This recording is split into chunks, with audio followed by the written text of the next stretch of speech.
Alright guys, welcome back to some more Age of Empires 3 Definitive Edition. Today I'm going to be going over the basics of Deathmatch in light of this upcoming tournament that we're hosting. We have 24 people signed up so far, about a $350 prize pool, which is rather impressive for how small the community is for Deathmatch. And yeah, I think the ultimate goal for these videos is to help you guys who have either not played Deathmatch before or have little experience playing Deathmatch get better, right? So, the first thing I'm going to be going over today is not only the initial build order, but also the card order.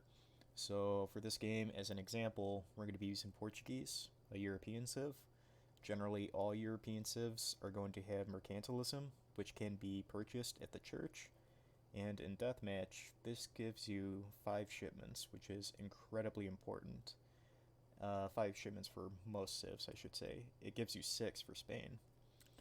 But anyway, going to the deck. This is generally what a Deathmatch deck looks like. As you notice, there's no advanced arsenal like there is in Treaty. Reason being, all that stuff is already upgraded since we're in the post-industrial age. So yeah, we don't have to have that card in the deck at all. It's best not to, because I've seen this mistake before. People have this card and they would think, oh, I'm gonna buff my units, but nope, it does not work. So yeah. So this is generally what it looks like. As you can see, I have some military cards, I have some eco cards, a little bit of everything. You can add your own personal flavor here. It doesn't exactly have to be like this. This is what I prefer.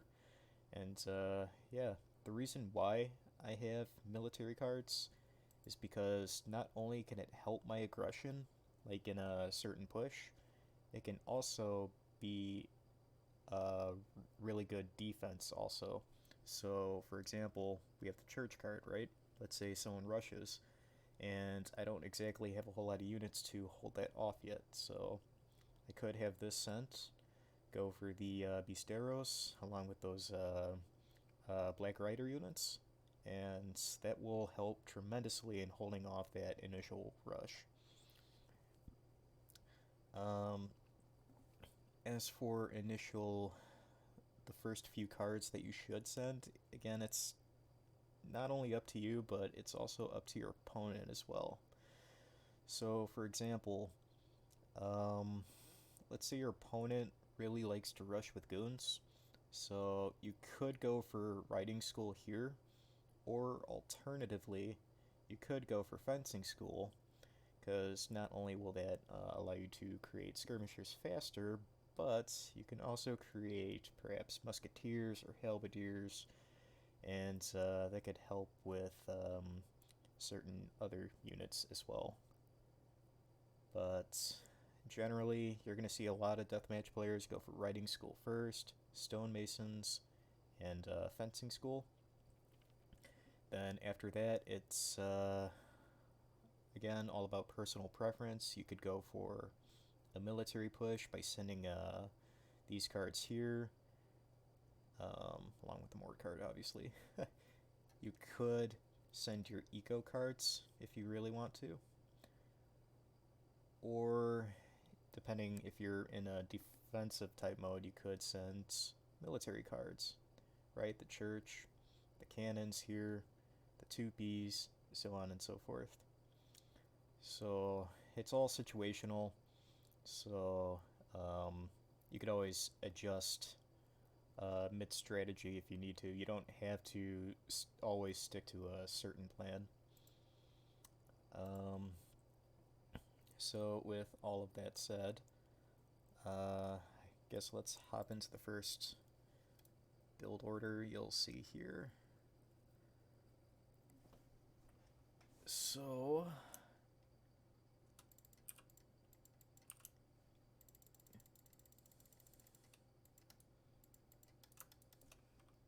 obviously Andy's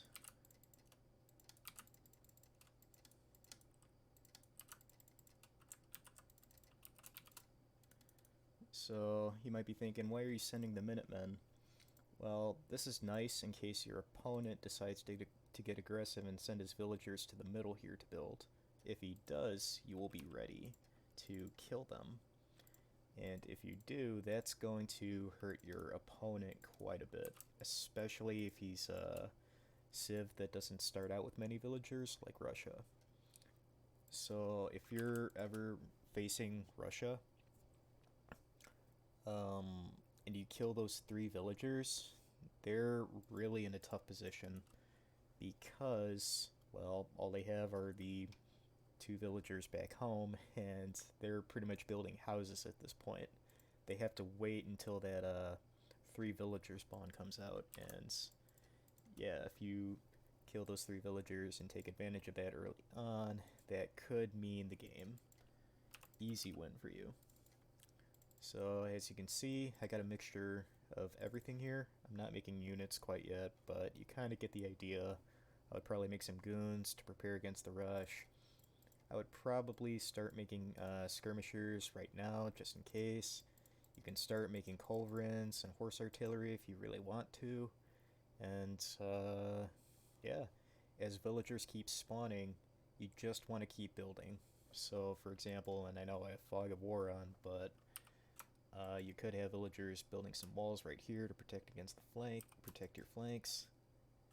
You could send them into natives and start setting up there, walling it off, so on and so forth.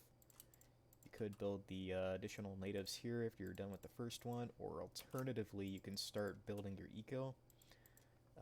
All is up to you. It's all situational, as I've said, and yeah. So generally, I like to send the military cards. That's my personal preference, but yeah, if you guys decide to do something different, all power to you, because there's really no wrong answer here in my opinion. But yeah, that said, this is pretty much the first video. I know I didn't build all the houses either, but again, you get the idea. So this is the first video. Hopefully this helped, and stay tuned for some more to come. All that said, thanks for watching, and take care.